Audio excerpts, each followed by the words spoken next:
So many YouTube people are changing their teachings just to avoid getting roasted by Pegasus. They're even using the same exact phrases at times, just like they did with Tech and Chris. It's funny stuff. Another YouTube guy the other day started talking about white labeling. Come on. No one in the reseller community ever said white labeling until Pegasus did. There's a lot of phony baloney out there.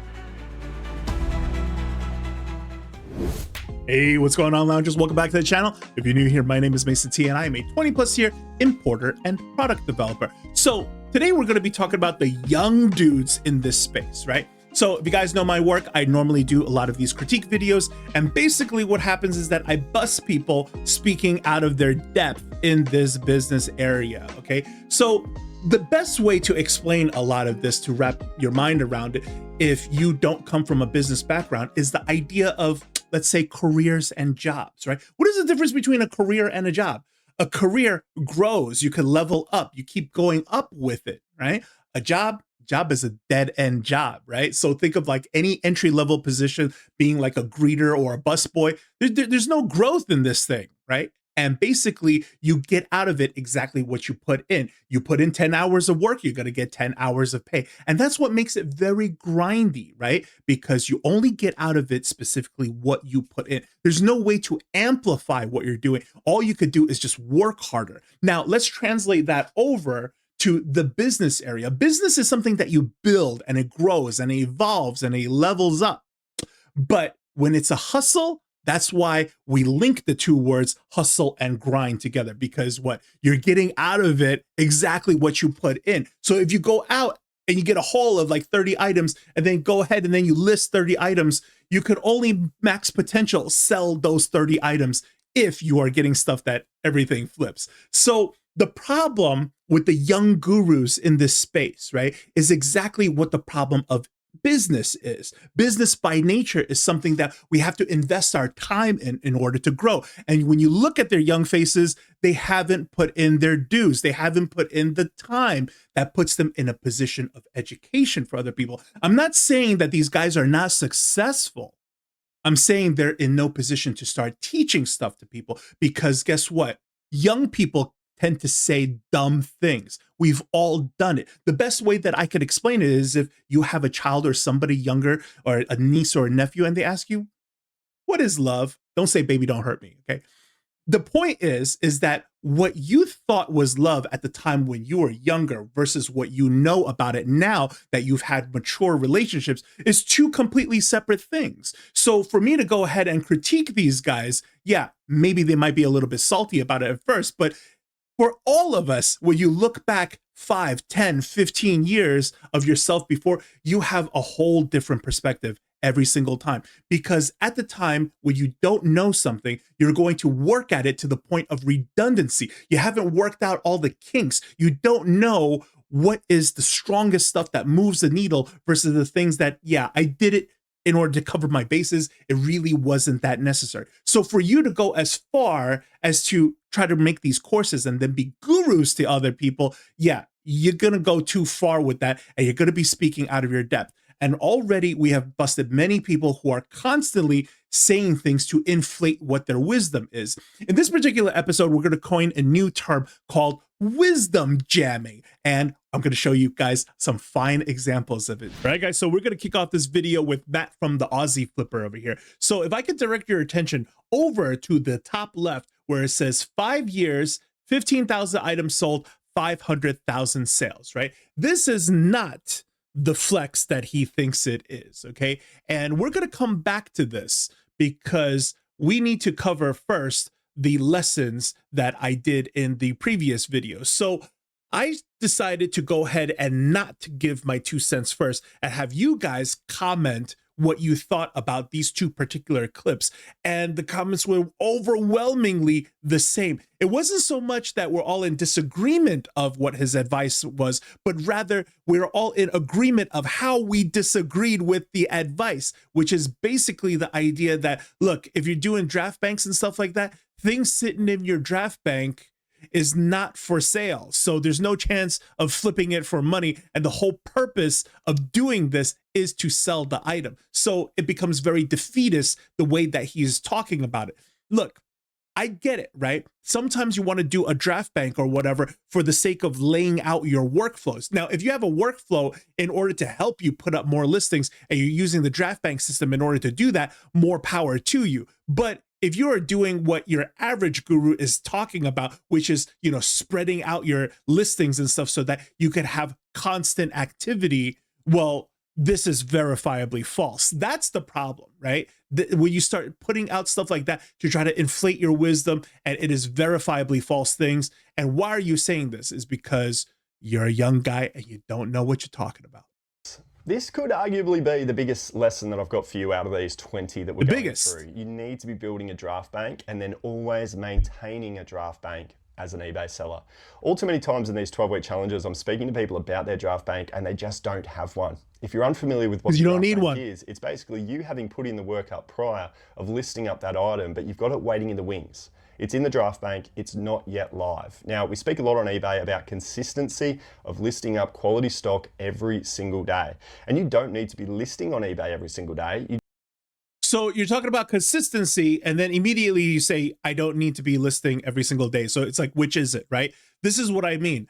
I bust people for talking about like contradictory things, verifiably false things, where the math isn't mathing, when, things like this happen, it just doesn't add up. You just need to be making sure that you're going into a big listing session and getting a draft bank built out. Now, what's about to happen is even crazier. Bank? It would be contributing a dollar amount that you need on a daily basis, whether it be $100, $200, $300 per day, and stringing out 14 days, 2 weeks worth of a draft bank. If you can have a 2-week draft bank, every single minute of every single day throughout the year, you will always be successful as an eBay seller because the algorithm loves new active listings going into the store every single day.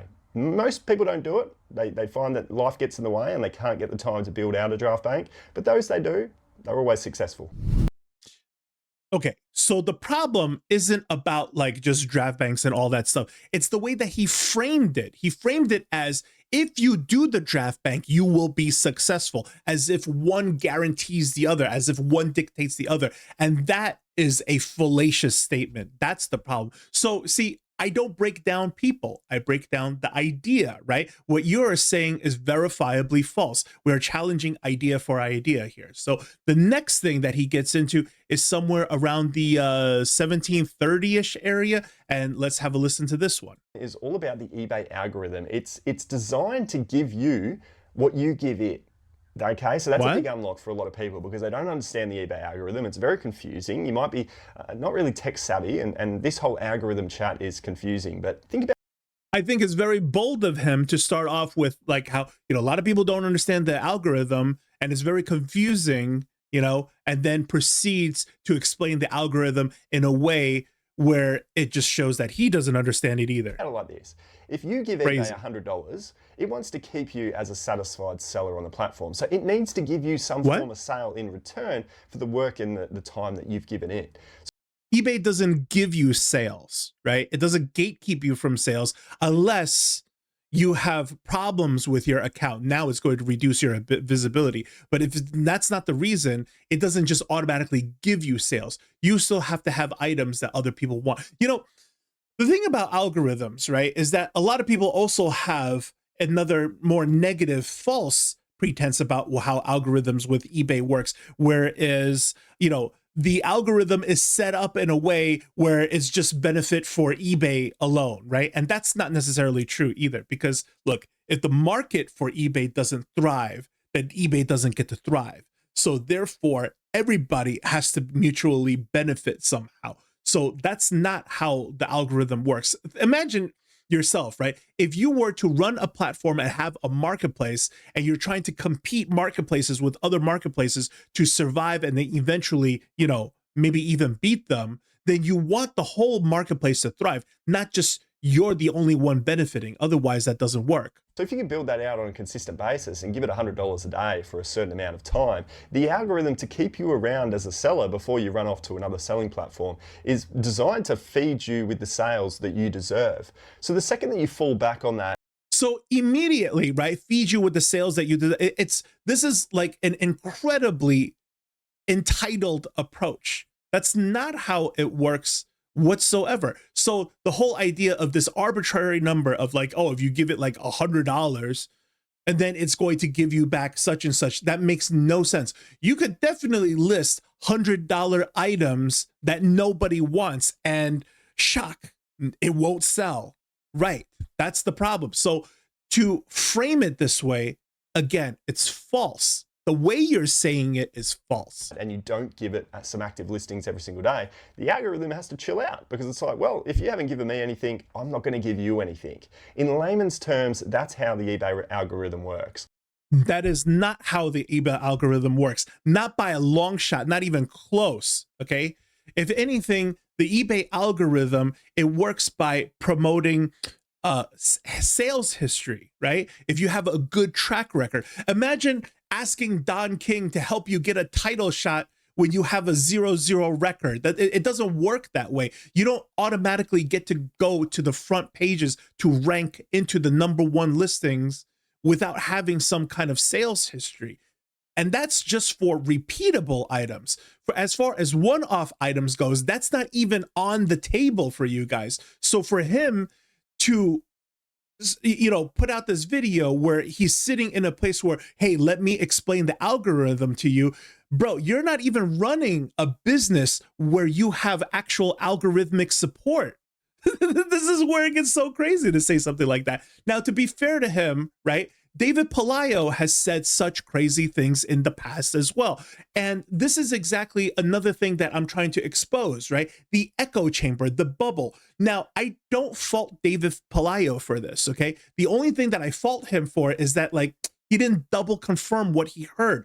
These are all teachings of the original Daily Refinement Tech and Sports kind of stuff, because I traced it back that far from all of my studying of all this stuff. And just listen to what he has to say from this perspective. And basically him and Matt are saying the exact same thing. Again, verifiably false. So we're gonna get right into it. eBay is a very picky platform, I noticed, and I don't like it. But they want you to be listing every single day on the platform. Really? At one point, I had 16,000 items listed on my eBay store, and if I missed a day or two, I wouldn't see the repercussions of missing a listing day right away. But if you wait like a week out of nowhere, boom, they just drop. Your sales just drop. And that happened to me recently, where I missed a couple of days and my sales plummeted out of nowhere. And then it picks back up, you know. But, you know, a lot of people have been sending me messages. Okay, so here's the issue, right?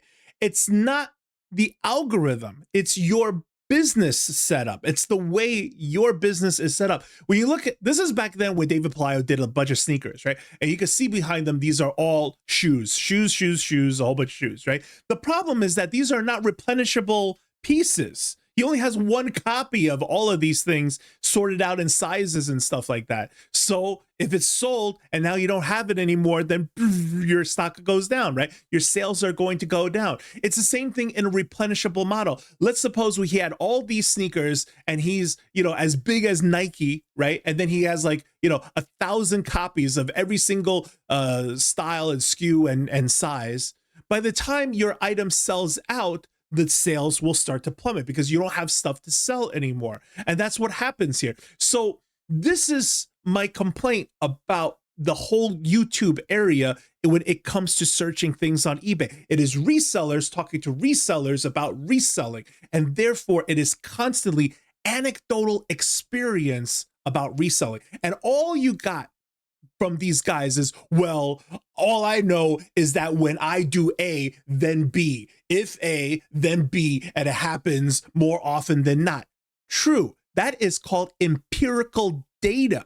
See, this is the thing, right? If you come from proper business backgrounds, you come from formal training, you understand the science behind business. To you guys, it's called economics. So when it comes to stuff like this, what's happening is that when you do it like this A to B thing, you have data and recording, but it doesn't explain the mechanics behind this stuff.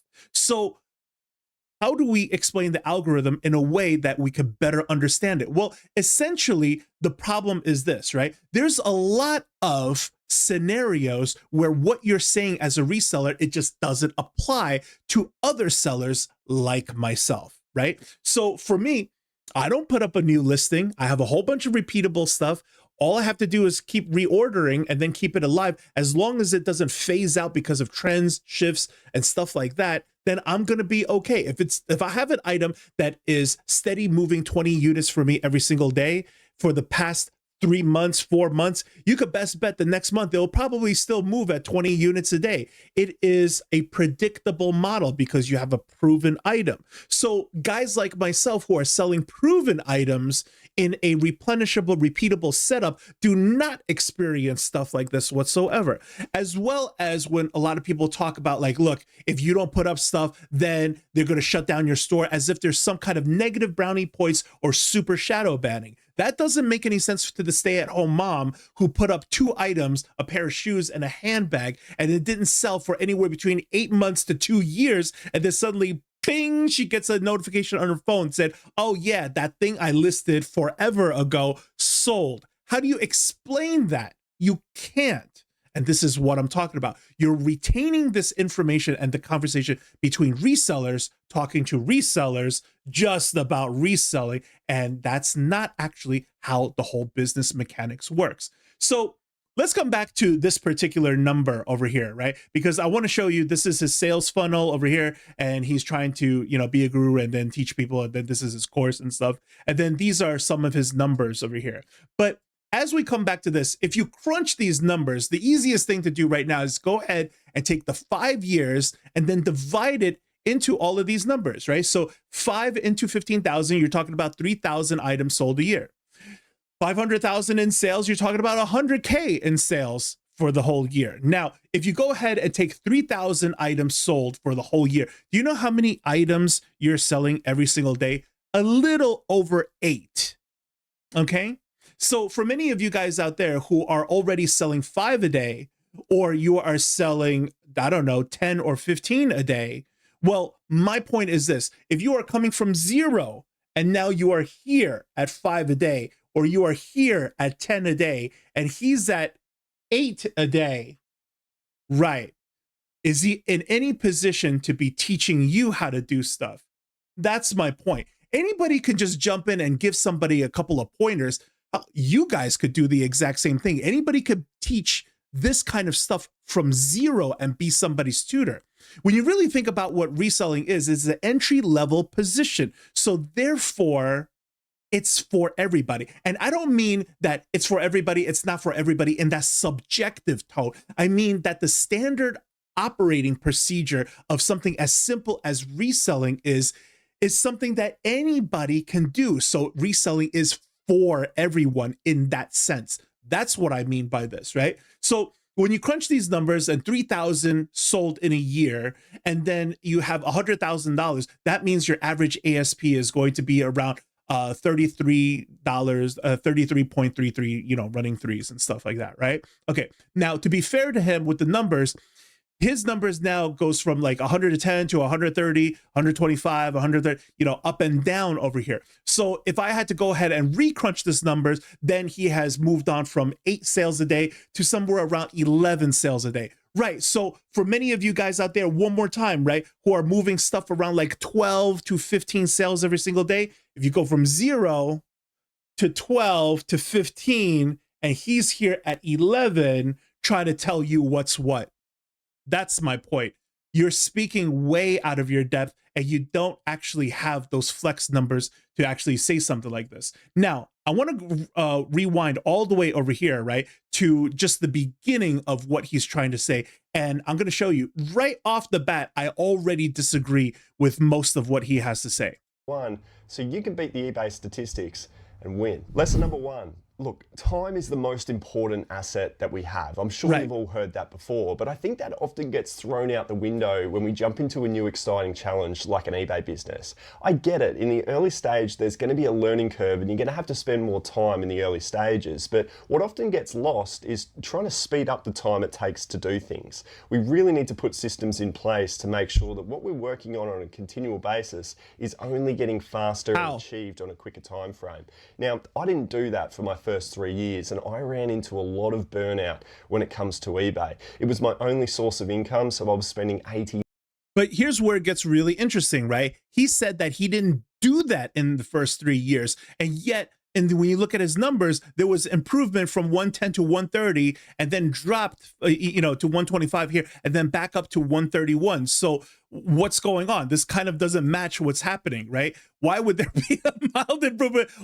It's either you're looking at like stagnation or a mild improvement. See, here's the thing between like all these four numbers, right? You got to keep in mind, I can't speak for Australia, but for the United States, your standard inflation is 3.5% every single year when it's not in, crazy inflation years, right? So what am I saying? What am I saying is if you are doing $130,000, the next year you need to be another 3.5% greater in order to be considered stagnant. So 130 to 125 is actually a pretty big drop, right? And then to 131 is actually not a recovery compared to the 2023 over here. That's what I'm actually saying, right? So if you want growth in business, or if you just even hanging on, this number needed to be significantly higher than this. Okay, let's go back to what he was saying on this stuff, right? 90, 100 hours working in my eBay business. And after a few years, I realized I had no systems in place that was working on decreasing the amount of time that I've spent on eBay. So a lot of what you're going to hear in this video today is going to be time-saving mechanisms to really help improve the results that you get from the time that you contribute to eBay. Right, so time-saving mechanisms, and then once we jump over to number 6, it was what? It was the draft bank stuff, which a lot of you guys left in the comments that this is not time-saving. If anything, you're just hindering your sales. Some of you even went as far as to leave a comment and saying that, like, look, if you don't make them live, then doing a bank draft is basically a digital death pile. I thought that was an awesome comment. Lesson number 2. You're going to need a wild amount of discipline to be successful as an eBay seller. If you know in your soul that you are not a disciplined person, well, this is Jim Rohn, okay? I love Jim Rohn, all right? Jim Rohn is a motivational speaker. He is very good at getting people to take action. That's what most of his talks and speeches are about. I try not to watch too much Jim Rohn because if you ever heard one of his speeches, if you listen to it long enough, you're going to start talking like him. And the way he talks about things is kind of like that. And you don't want to get stuck in that cadence, So you can almost forget about it. I try not to watch too much Jim Rohn. You're your own boss and you've got to call your own shots. And if you're not disciplined to do the right things at the right times, your eBay business is going to suffer. It's as simple as that. Now, one small little tactic that helps me on my journey of discipline with this business is adopting Warren Buffett's circle of competence when it comes to sourcing stock. I actually apply that to my own methods of sourcing stock, and I only say yes to certain key metrics when it comes to sourcing. The first one for me is a 50% sell-through rate. The item has to have some form of traction on eBay as a really good quality product for me to want to go ahead and buy the item. So I'm working on a 50% sell-through rate metric. Secondly, the item must sell for over $20. So for me, that's kind of the same as Warren Buffett's circle of competence, where he was looking for certain key metrics before he would decide on buying a stock, and I'm the exact same process. I'm looking for those areas only. If they don't fit those metrics, I'm not buying the item. Wisdom jamming. This is what wisdom jamming is, and it is super dangerous. That is not what Warren Buffett taught. You have no idea what you're talking about here. Let's rewind back to like this little diagram, because I actually like this diagram, okay? The circle of competence, right, is not what he thinks it is, right? So the circle of competence works like this. First of all, I'm a huge fan of this, right? This was both Warren Buffett and Charlie Munger, right? Charlie Munger has passed away, and Charlie Munger really was the one that, like, refined it even further, okay? He was Warren Buffett's right-hand man, and he was even older than him as well. Now, the circle of competence works like this, right? What you know, and then what you think you know, right? So when it comes to investing in stuff, you want to invest in stuff that you know, as opposed to the stuff that you overheard. That's really what the key difference is. You know how people will say, hey, I heard Tesla stock is pretty good, or whatever, right? And then you go ahead and then you invest in that. You could be in a world of hurt. That's what it's about. So when Warren Buffett did this, One of the biggest circle of competences that Warren Buffett knows is S&P 500. And that's why he advocates for that so well, right? He will challenge any hedge fund expert, et cetera, right? Versus his, 20, 30 year investment of the S&P and whatever. And he will beat you like pretty much every single time. This is being within an area of what you know. So if you're very savvy into tech, yeah, then maybe you should go ahead and take a gamble on tech stocks such as, your Apple, Sony, Tesla, et cetera, right? But if you don't know that well, then you shouldn't. Versus like, I don't know precious metals that well versus somebody who knows precious metal very well. So in order for you to do both tech as well as precious metals, you need to what? Expand your circle of competence. You see what I'm saying? So that's what this whole teaching is about. This is a rule of thumb. This has nothing to do with understanding what the product is. This is just a couple of key metrics, right? That it's not even that great of key metrics, right? 50% SCR and then 20 plus ASP, right? What is this? This doesn't make any sense. Look, you know how people say, I do the STR method, and then what happens is that, okay, so you did the STR method, and now what? How come you're still stuck in the item? Well, there were other things that are not considered. Yeah, why didn't you consider those things? Because the way that reselling is set up is that I need to make more sales. So I can't spend that much time on it. So I only use the 50% STR or whatever STR method as a roundabout way. And some resellers like to sell it as like, that's their secret sauce, when really it's really not that strong of a method, right? This is just your general rule of thumb, and it doesn't always apply. And that's what's happening here. So when you start to press them and say, okay, well, you did the 50% STR and it still didn't sell. What happened? Well, it was a seasonal thing and I didn't take account for this, blah, blah, blah, whatever. Right, exactly. So was it a seasonal item? Was it trending? Did you get the right popular sizes? All these things is what? Circle of competence. Do you know clothing? Do you know electronics? Do you know, all these details about these products? Not just your numbers, and all he has is just these two key things and say that's your circle of competence. That's so crazy, right? So if we had to come back to the stock, imagine just knowing two key performance metrics of stock in terms of numbers and nothing to do with their market trends, right? You don't know anything about tech. You don't know anything about precious metals. You don't know anything about other commodities and stuff like that. And then you're just investing in all of these because such and such, numbers add up for you. These are rules of thumbs versus circle of competence, and you are wisdom jamming. So what do I mean by wisdom jamming, right? Wisdom jamming is basically the appropriation of business wisdoms from the upper echelon, right? And then taking it back and then retrofitting it into what reselling is.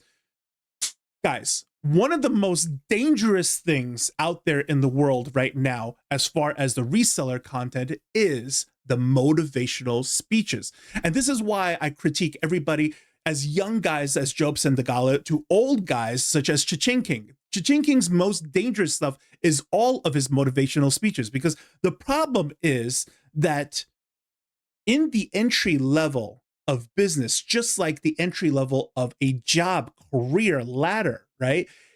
It's a dead end over here. So imagine putting in consistency as a dishwasher, putting in consistency as a greeter, putting in consistency in all of these entry-level places, right? So knowing very well that reselling right now is kind of a hustle, is kind of a grind, because you start from zero every single time. You're not building a brand, you're not building a repeatable model, you have no consistency in growing on this. So what is the point of consistency in this one, right? It doesn't compound what you're doing. So when you get motivational speeches to keep going, keep going, keep going, and then stay here, there's a problem with this.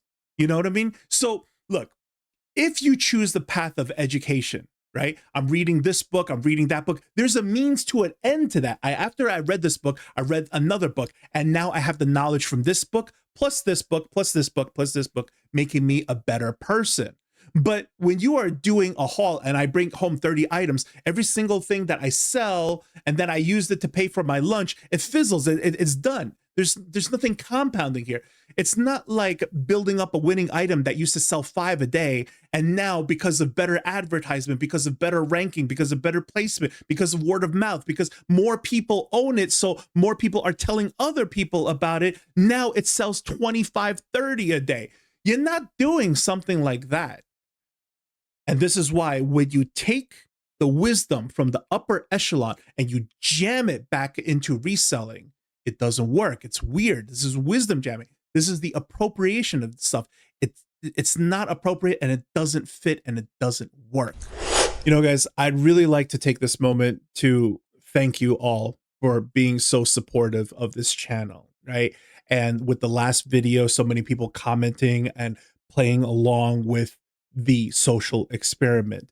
It has really meant a lot to me, as well as many of you who have let me know that what we're doing here on this channel has actually made a difference in the community. Okay, shout outs to Finders Keepers and Dale Taco and many of you that I can't remember off the top of my head. Even my creator friends, Profit First Joe, has let me know that people are saying different things now. People are more careful with their words. People are changing their ways. People are being more transparent. People are saying things like replenishables and repeatable models. People aren't pushing as hard anymore for people to just be spinning their wheels. We're holding this reseller community more accountable to itself, you know? And that brings us to the next story. Okay, which is about Job Sendagala. So I did a video on Job Sendagala about 6 months ago, and I did want to check up on him and see what has happened over here. So you can see that he's also been on a podcast over here. This is with Chase Baranek, and then I go. And we'll get into Chase in a little bit as well, because I'm going to feature him on this video. And as well as David Pelayo right now, I'm going to take pictures. Has also interviewed Job Sendagala here, right? And I'm just going to show you guys what happened during the podcast between Dave and David Pelayo and Job Sendagala, and he explains his origin story here. You explained in one of your TikToks how you got started. I want you to explain to the audience what got you started into eBay, because like you literally just started, you know, like year and a half, 2 years. How'd you get started? Yeah, so really, I just needed to make money. I didn't know how to make money at all. I used to resell shoes, but you know, that didn't work out. It was really good during COVID, but after that, it was kind of saturated for the shoes I was going for, you know, like the hype Jordans and stuff. Yeah. So then I went to Uganda. I came back, needed to make money. And my friend, he knew how to resell clothes on eBay. So my friend actually taught me how to do everything. He actually had a warehouse, and he was younger than me and him both started when we were like 17 years old, still in high school. And he showed me all of the ropes. Then, you know, I watched some daily refinement, some tech, and, you know, he taught me a majority of the stuff. And see, this is where a lot of this stuff stems from, right? And, you know, at each video that you watch of mine, like we together, we prove it wrong, you know? So I want you to hear more of his starting, you know, it was big on strategy. Get your store as big as possible. So that's really all I focused on. And of course, when that's your focus, you're picking up any and everything. You're like, well, my listing goal is 60, so I have to list 60. I'm gonna get 60 items.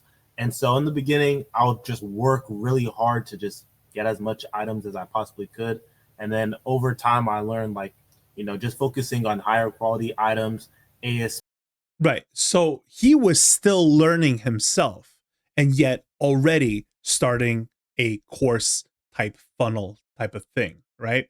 And then you could hear what he's saying here, you know, just start off like trying to inflate the store and stuff.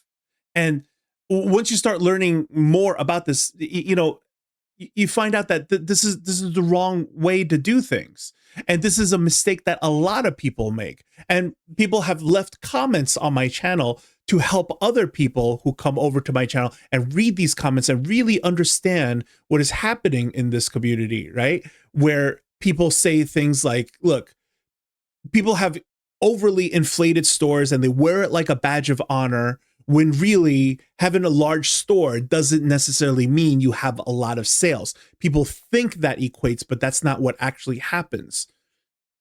So there's a lot of contradicting information here, you know? And I want to go back to showing you guys an old clip of the original video just to hear what I originally had to say about Job.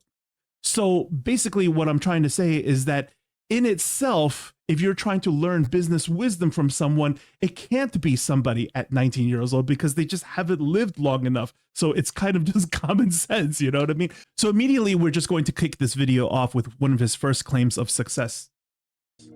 I've sold over 33,000 items on eBay. I have done $400,000 plus. Right. So again, right, this is another young guy, just like Matt, the Aussie Flipper, where you're putting out these huge numbers. And then when somebody crunches these numbers, they are not the flex that you think that it is. So I'm going to go ahead and then pull out these numbers here. So you see me as his crunching away on this, right? And then we get an average ASP of like $21. Later on, I showed that, like, you know, after you subtract the shipping, right, his actual ASP of this thing. So if we go ahead and subtract $9.99 over here, then we are talking an average sale price of $11.64. Right. Okay. So ultimately, when you're young, you look back and then you realize all of the funky stuff that you were saying is actually pretty silly. Now, I want to show you guys what ended up happening. Okay. So if we go over to Job Sendagala's channel, the whole channel is gone. Like every single old video that he did and whatever, like the whole thing's done. He even had the channel monetized for a bit too. And he basically let the whole thing go. Now, I want to be clear, right? I didn't do this to try to destroy the guy. That's definitely not the purpose of what I'm trying to do here.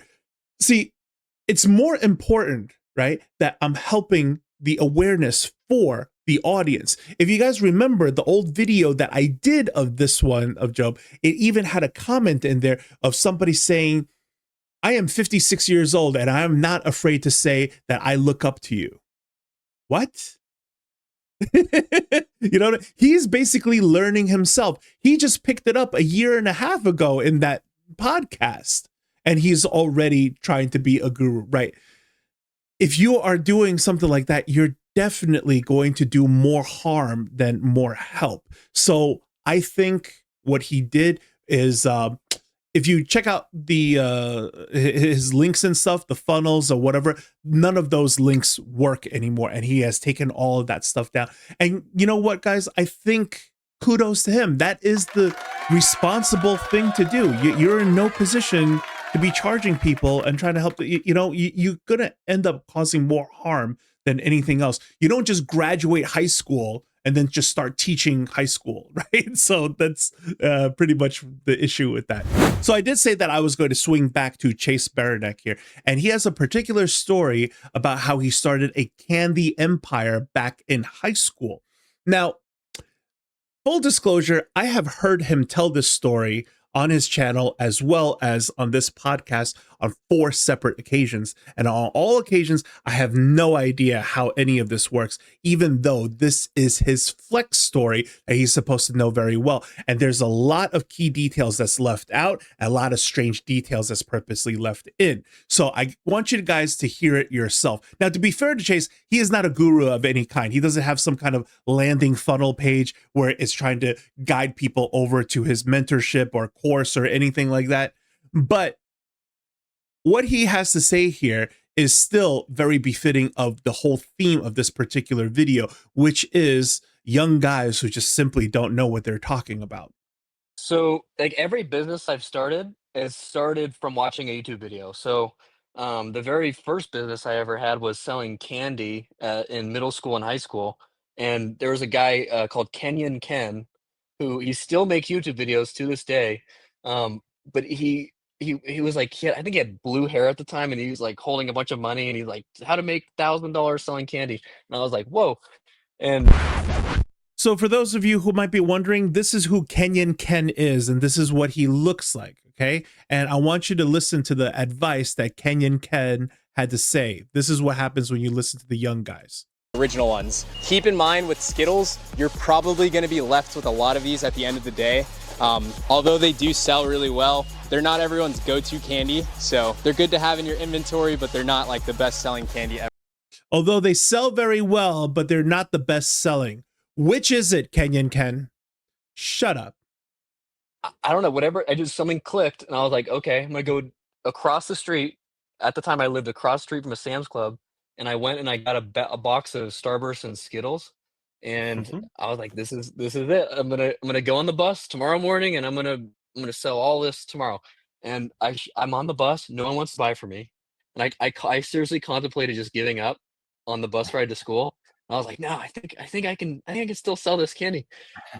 Which is the proper reaction, because have you ever been approached by somebody who's trying to sell a chocolate bar or try to go to a supermarket or something, and then there are just people trying to sell candy? Right.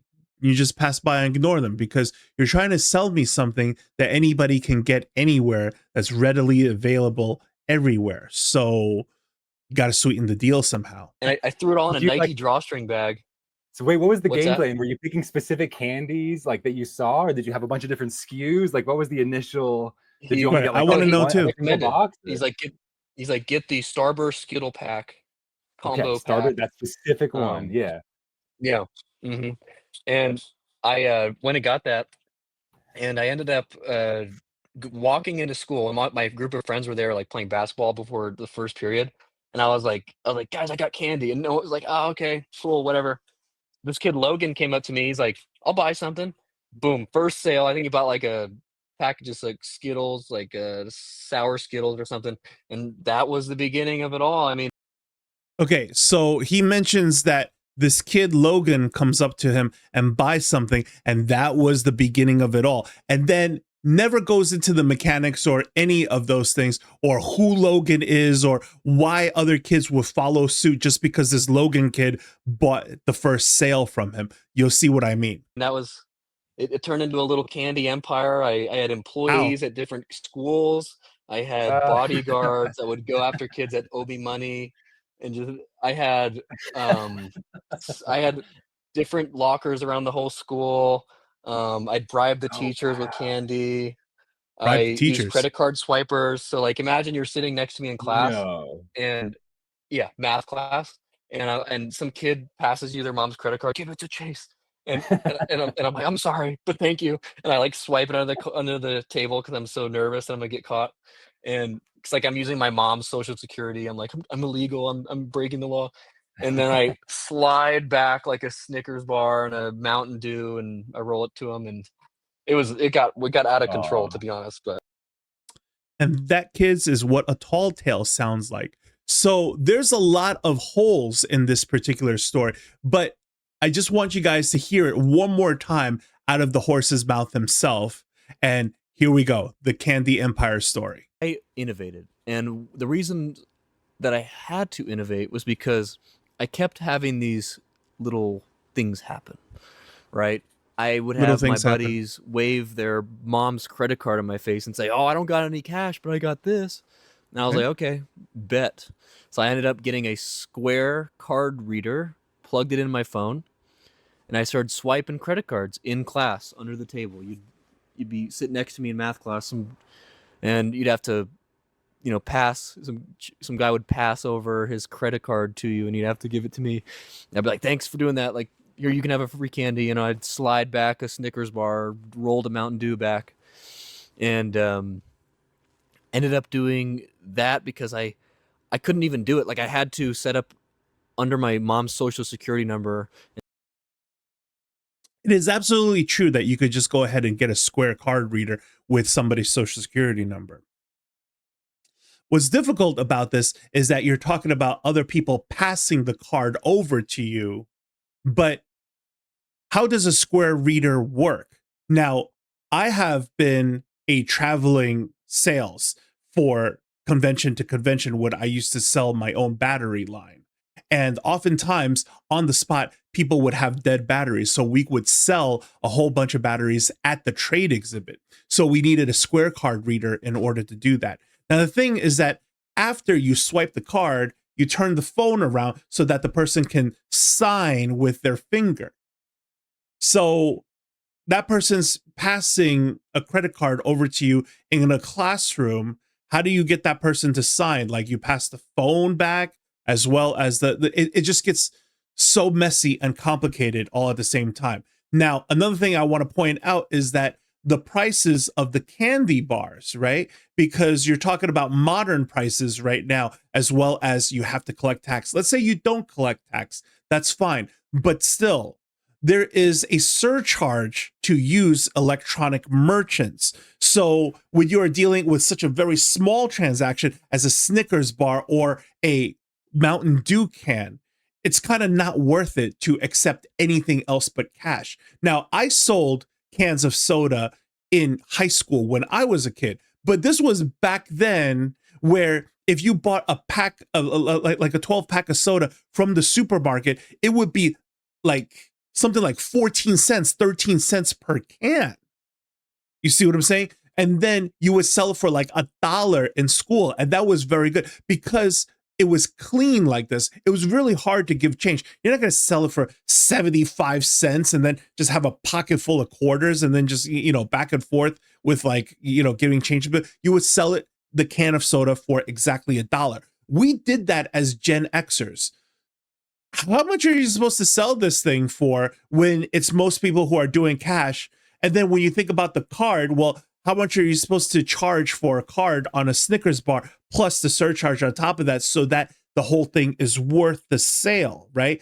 On top of this, with some moms being like, what is this sale for, like, a few bucks, a few bucks, a few bucks? It's candy while in class. Like, you're going to get in trouble. It's going to stop like some way, somehow, right? But you're going to hear more about the rest of this tall tale. And I'm just saying that as a businessman of 20 plus years, when I listen to people's stories, I can't help but listen attentively, and immediately I'm hearing a whole bunch of holes in the story. And they were about to report to the IRS, and I was like, I got to stop doing this. So, but that was one innovation. Another, I could go on. Right. You're not going to be able to do the tax on this thing because you don't have the seller's permit. On and on and on. But I mean, I even had people were stealing from Walmart, just like stealing snacks, and I was like, you might as well just steal from me. So I used Target. They were stealing from Target, and I was like, you might as well steal from me. So any pack of gum you get, I'll give you, 10 cents or whatever. So they would steal like 50 packs of gum from me.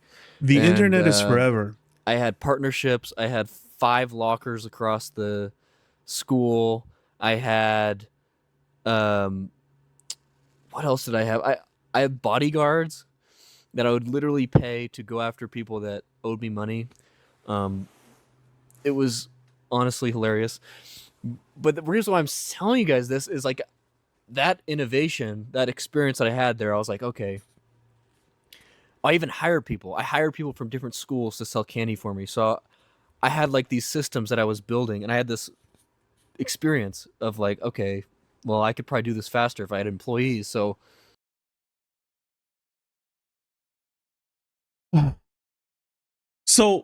the hole in this story right here, right, is what is to stop some of these kids from going to Sam's Club themselves and then selling it as well? Especially when you said, so now I had kids in other schools working for me.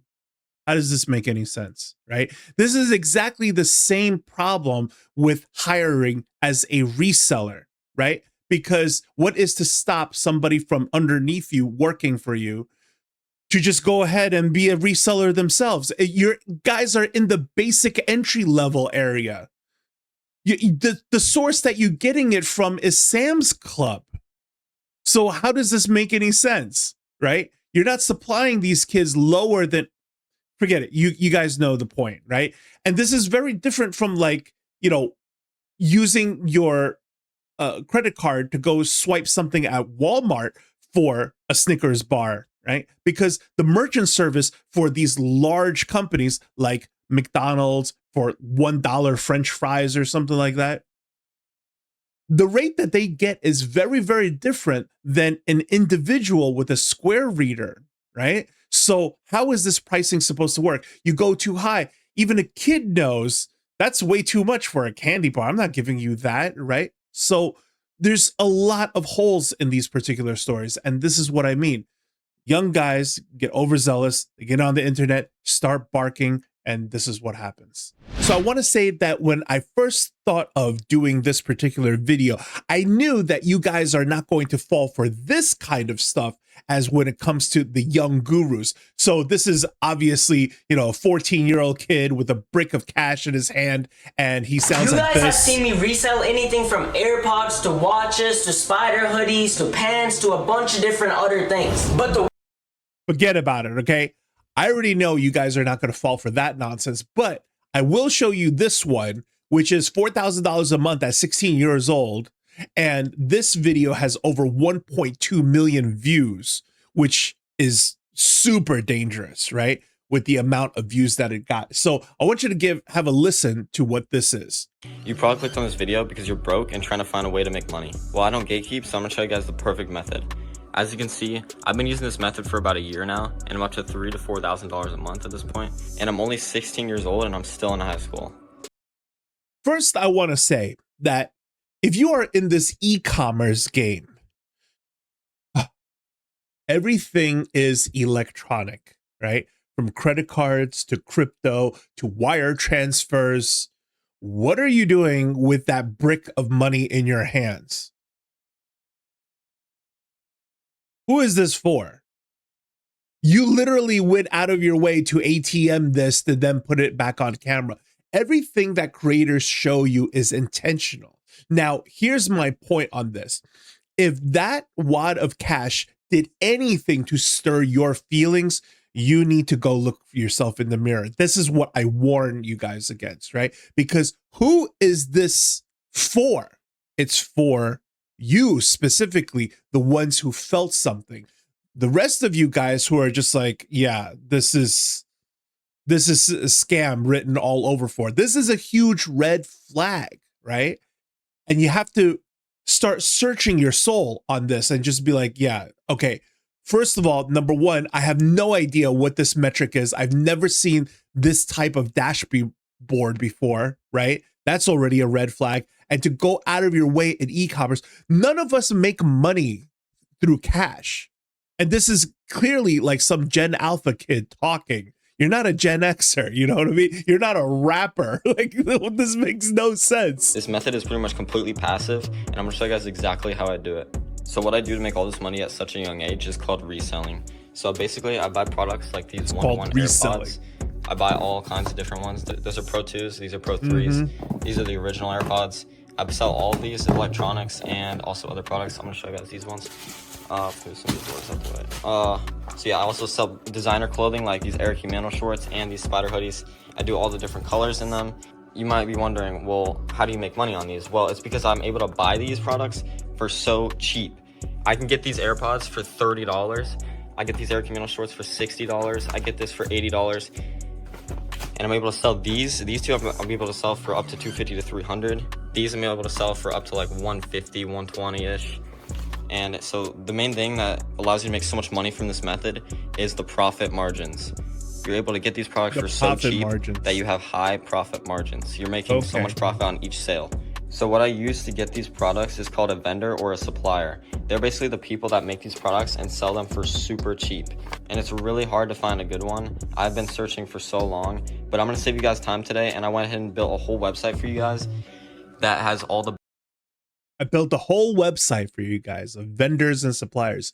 Big words for a 16-year-old. Okay, so I'm gonna scroll down here and then show you Ace Moves with a Z, right? This is his little funnel page, and this is what it is. It's got the little countdown timer and everything, okay? Still doing Thanksgiving Day sales. Cool, right? And you can see his AirPods over here. They're called FairPod vendors. Why is it called FairPods? There's nothing fair about this thing. This is a whole scam site, right? And then what he's trying to do is sell the vendor contacts over here. Here's where it gets even funnier, right? You got a comment down here that totally outs the guy, which is from Nick's Hypermedia. Guys, if you want to actually make a ton, like all the people who sell vendors, just start selling vendors too. Make a website, gather really good vendors from people who have given them for free or from your own research. It's so easy.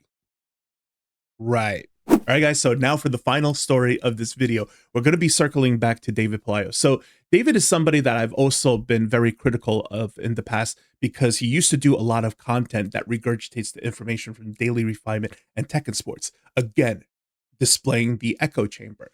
And a lot of the teachings that they've done, we have actually debunked it together between my videos and your engagement and comments so that other people who come to the videos, they can see that not only how the mechanics actually works in the video, they can also see everybody confirming exactly what I'm saying in the comments below. So once you have that understanding, you start to realize that all those teachings from before was a very narrow field of vision. It was a very myopic approach to how all this eBay stuff and the business works, because what you're saying is only anecdotally applied to other resellers, but it doesn't apply to all types of sellers and businesses on the platform. So that's how you know that in the background, this is not how eBay and the system and basically business, that's not how any of this works. So I like the stuff that he has to say now. And I believe since then, the man has turned a new leaf. And for that reason, Pegasus will have a change of heart. I like the stuff that he has to say now, and I want you to hear what he's doing these days. All right, guys, so as you guys can see, like I said, we got 44,000 pounds delivered a couple of days ago, and now it's just time to process that. And a lot of people ask me like where I get these truckloads, and I will never openly say the person's phone number. I will not do that, but I will give little hints on how I was able to get that much. So basically, guys, these are credential raw donations that are donated across the country, and donation companies pick those up, and then they get sold all across the United States. That's literally how it works. Most of the time, that gets exported to India, Pakistan, Guatemala, Brazil, all over the world. It gets normally exported. So I was always calling these places up when I figured that out, of like that whole supply chain thing where like where it goes and all that. And I was able to find some phone numbers. And now that I kind of am in that world, I've been able to get way more phone numbers. Every day I'm collecting phone numbers. Do I call them all the time? I do not, because when you call these kind of companies and you just say like, oh, eventually I want to buy one, they don't take you serious. You have to kind of just call and say, I'm ready to buy. That's the only way they work, and they don't take anything less than a full 53 footer of like 40,000 pounds. That's the only way to like really get your foot into the door. Usually never sell anything below that. So, you know, my costs are low for the goods, and I get it in bulk, which is the cheat code, because I get my stuff extremely cheap and I get it in bulk. So that's like the next level up, right, on sourcing for eBay. I don't think anyone that records themselves on YouTube does it this way. There might be some people that do it this way, but they're just like in the dark. No one has openly recorded themselves doing this on YouTube, of buying these kinds of truckloads and listing it on eBay. Right. So the things that he has to say now is just him documenting what he's doing and being very transparent about it. He's actually being a little overly honest, in my opinion. But again, once you do something like this, once you make videos like this, you get off my radar immediately. These are not things that I criticize. And listening to his stories, yeah, it adds up. What he's saying makes sense. Now, here's something else that I want to show you guys that we're going to fast forward, I think, over to the 13-minute mark here. And honestly, I highly recommend that you guys watch this particular video, because the stuff that he says in here, oh, you got to hear it for yourself. Constantly get more trucks is to supply people, beat thrift store prices, get a lot of product in one shot for a lot of people, save them time, and then it gets delivered to their doorstep. Now, what he's doing here with the idea of putting together whether it's the mystery boxes or the pallets, or however he's trying to get stuff to you wholesale and wholesaling out to other resellers. Does it save time? Yeah, it saves time initially, but the question is always, what is the stuff that you're getting and how fast does it move? Because if you guess wrong on the items and they don't sell, now they're an even bigger waste of time than just not getting them at all. That is always the catch. And that is a risk that every single business takes on, including my own. This is exactly why when I sell things, I always start with micro batches, because it could be good and there's always the possibility that it could flop. But if you flop, we flop small. But if we hit, we could always reorder and then keep going. So the way that we retain success is so much greater than our flops that the reward is long tail, and then it dwarfs the risk in comparison. That's the way you do business, so that it's not so much of a gamble anymore. That's the mechanic that people need to understand. But when you are doing the reseller item one at a time, then the amount of risk actually, is way more than what the reward is. And even though doing this, it works, it doesn't work well. And that's the problem. So what he's doing here and what he's saying is still arguably true. So not faulting him for what he's doing. So that's a problem that I solve for people with pallets. And then I'll obviously get a ton of product for my eBay store.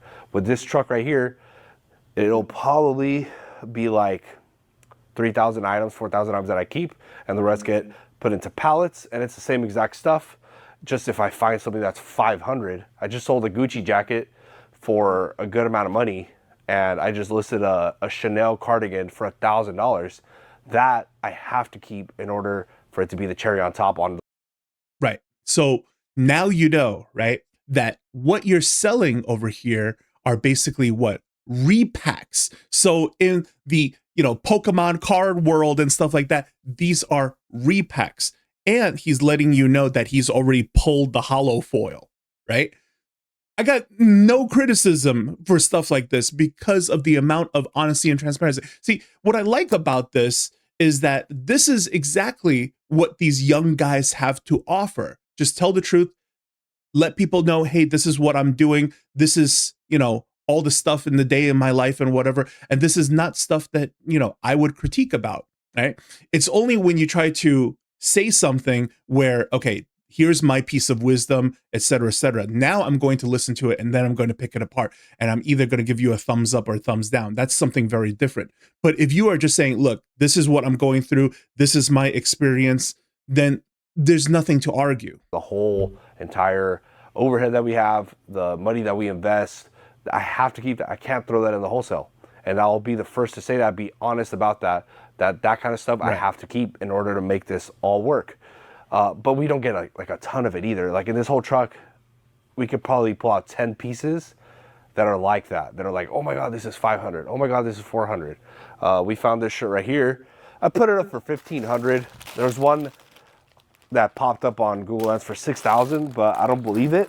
But it's a, what is it? AC/DC vintage 1992 original shirt. It's badass. I put it for 1,500. I got an offer for 400 right away, but I declined it. I think I could get at least 800 or 1,000. I just to see what's up. But there's not gonna be that many pieces like that. Right. So a guy like myself would just rack my brain on how I could keep acquiring more gems, right? And leave the duds behind. While businesses like these are all about, okay, we have to accept all the duds in order to get the occasional gem. So our approach to business is very different. And ultimately, when you think about what David Pelayo is doing, he does mention that he's dealing with a lot of employees, right? He has a lot of help. He got 3 guys, he has a sister, his father, like a whole bunch of people involved in this. And honestly, having a team of people is a type of leverage, but it's also a whole other skill set of its own. And this is an area where I'm not too sure if a lot of people are interested in that and want to get into this. Now, when you look at David Pelayo's operation now, does it look very daunting? Yes, absolutely. And had you asked David this about 10 years ago, could you see yourself here and then doing all this stuff? and he would be a completely different person. So the same idea would apply to yourself when you ask, like, look, could you do something like this now? What do you think? Yeah, it's very intimidating. It's very daunting. Yeah, that's you right now. But had you looked into this and then started working your way up slowly, the 10 years of you later on is a completely changed person. And that's who he is right now. And he's taken this on. So it's not just about ambition, right? It's about developing the skill. And in the meantime, you have to put in the numbers in order to get that kind of muscle. So as far as reselling is concerned, right? I always tell people, get in here, learn the ropes. But once you learn the ropes, you got to start climbing the ladder, because once you do, you're going to be in a far better place than you were before. Anyways, guys, that is the video. I hope you guys enjoyed it. If you did, please give it a big thumbs up. And if you learned something, please consider subscribing. As always, see you guys in the next. Take care.